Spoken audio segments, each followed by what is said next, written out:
Okay, sorry I've been bad on posting these videos. I've been working 2 jobs now. Not to before this, but one's a stepping stone to breaking into a new job. Anyways, the motor has been mounted. It is in running operation, and it is, so far, haven't flown it, but thus far, just groundworks and stuff along those lines, it seems like a real happy installation and a pretty actually powerful motor. So let's kind of get into some of the things I had to do to kind of make this fit my application. Okay, first thing first on the Rotax 670 is going to be your cooling. Keeping this thing cool. Dual radiators don't seem, from all the forums, everyone's gonna have to do an extra radiator. A lot of people are doing the belly radiator. I went the front mounted radiator just for aesthetics. This is, like I was selling in the last videos, a Rotax 912 radiator, I believe. Anyways, so the cooling, how I had mine ran, as I remember telling you guys, I was gonna have it come from here, under, up and over this route, like that.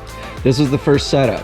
When we did this, we did our best to get all the air out of the system. Blade was off, run it, cap off, let it gurgle, bubble, fill, gurgle, bubble, fill. But yet we're still getting heating issues. It would sit there, heat up, and then stop, and then you'll see your spike and your temperature start to rise real quick. So when I got around 150 from a sharp crook, kill it. We had a fan on it, just to try to keep it cool the best we can. A lot of time sitting here drawing what is going on. Well, what we found, the way the 670 comes out is you have a port here where your impeller is for your coolant, faces this way, and it's up high. It's kind of fairly high in the system. And to get my coolant air pockets out, we're ended up finding is we kept getting a buildup of air right in this section, especially in this setup.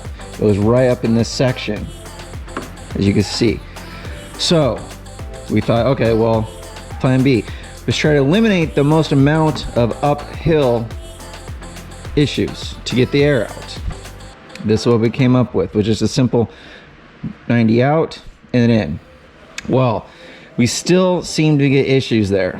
So what I ended up doing was calling Rotax Rick, walking through some ideas, and well, what I came up with was actually inserting an air port on top of this water pump. Here is the stock or original casing we got. I went on eBay, found another one, exact same thing, and I had to order gaskets from another company back east. If you need to know that, I can send you the information on it. But what I ended up doing was drilling a hole right through here, threading with an M5. I wanted more meat attached to this. It's fairly thin, so I wanted more meat attached to it to give me a little more bite.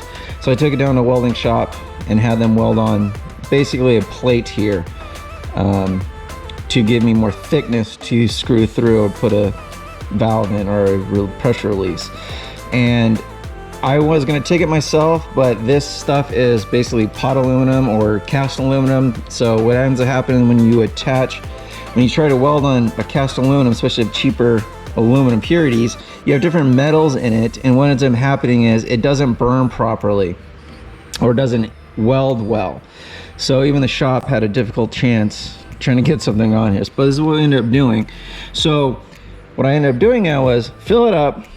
I cracked my valve here and would let it run, topping it off and getting the air out, just seeping out until finally coolant started coming out of it.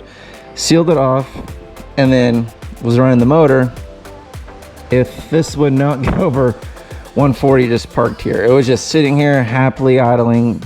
The thermostat would open, then close, open those, due to the fact that it just would not heat up. So that's good news. Thermostat was working, keeping the motor happy and keeping it cool. The main issue we ran into was that right there, this thing. So the easiest fix was to weld a bung on it and just bleed the air out of that system. Because what ends up happening is when you get air right here between your pocket of your impeller, your coolant actually flows this way into the motor. It sucks water through the motor. So when the thermostat opens up, it sucks it and pushes it out, and then it comes through your radiators. Well, you'll fill it up the best you can. You're like, oh good, no air out, and then the impeller will open up and suck. What ends up happening is it brings the air back up.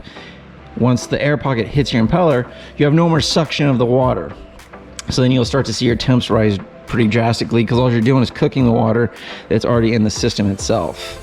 So that was the biggest problem we had. Once we figured this out and got this, now this is a happy, cool running motor that you actually do have to follow the steps of sitting there, warm it up, when you know, and then go up to 3,000, 4,000, 5,000 before takeoff. Ensuring you got full warmth, full correct temperatures throughout the motor, and then your metals, two metals in your cylinder have expanded properly before you take off. Another thing we did, we have a warp drive system, propeller system and hub.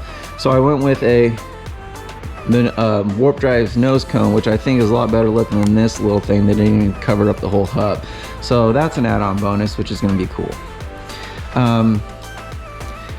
Another problem I had when I sent this and got this motor back was I was getting a leak in my gearbox. I was finding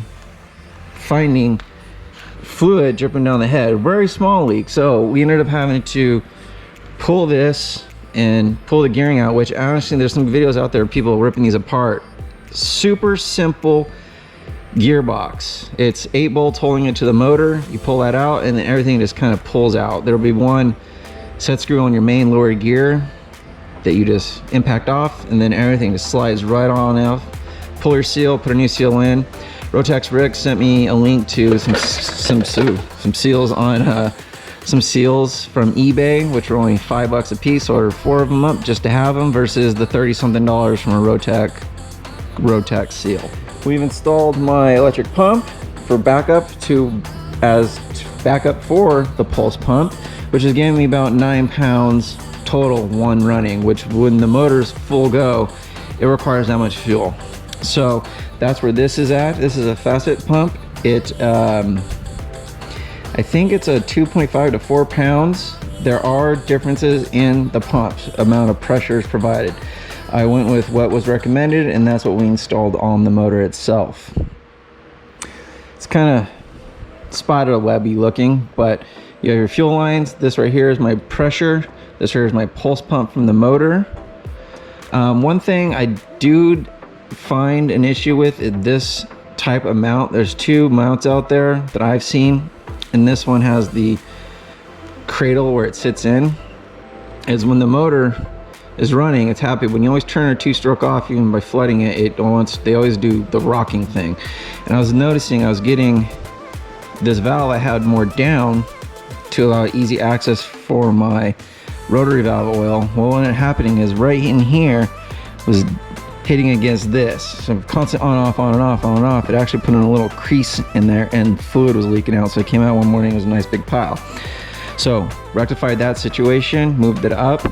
No problems now from on and off, on and off. Here's the panel. Need to redo this because it's a little cookie, but here's the panel. Everything's been labeled up and it's real simple. It's basically a master switch, avionics switch, fuel pump switch, my warning light on off switch, and stuff along those lines. Here's the new Grand Rapids Sport EFIS. It was a little intuitive on how to put it together and how to set up your parameters, and then on the other hand, it was like a little learning curve for me. I kept my old radio, trim ELT lights.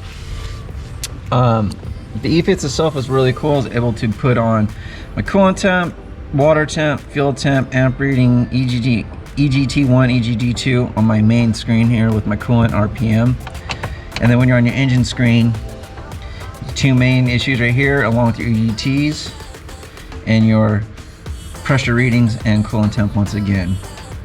So you go through and basically program up what you want, your red lines, green lines, and stuff on those lines.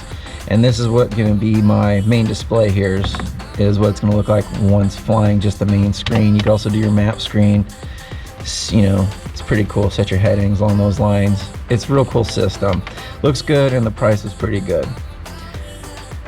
And here's where I with the lower cowling. We had to make this induction scoop, put a lip in it to fill it in to make it look nice. or the best I could. Right now it's pretty rough. It's not sanded ready for primer yet. It's just trying to get the fitting right, trying to get the gapping just right through here and adding the needs it needed to.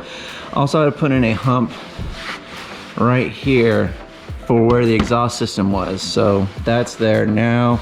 Sand it down and get it ready to go. But that's basically the lower deck cowling, and where we're gonna be keeping it at. Just fine tuning it, getting ready to go. But induction, the cap on it, it's gonna be decent looking, I think. So that's that. Anyways, that's where I'm at. Motor's up and running. I have the prop pitched for when I have full power max. It's about 6,400 static. That should give me around 68, 6,900 flat and level flight. And what that's doing is creating a horsepower for the most takeoff performance, the max horsepower I could get. Hopefully trying to get that 92 horses out of it on takeoff. Then you dial it back to around, I think, 1,000 down.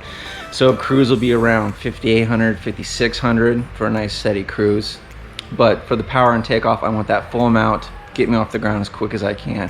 And doing the run-ups and tests, this thing, it wants to go.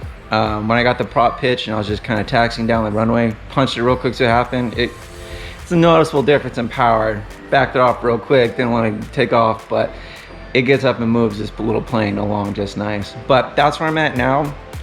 It's been slow going due to the fact that I work all week and work on the weekends now. And I'm hoping to get flying soon. I'm running into the carbon fiber work for the cowling decks, which would be left, and then a simple weight and balance, just to kind of see where I'm at, see if I'm still within everything. I should be within happy ranges, but just to be safe and be ready to fly after that. It's the carbon fiber work, the molding of things that's new to me.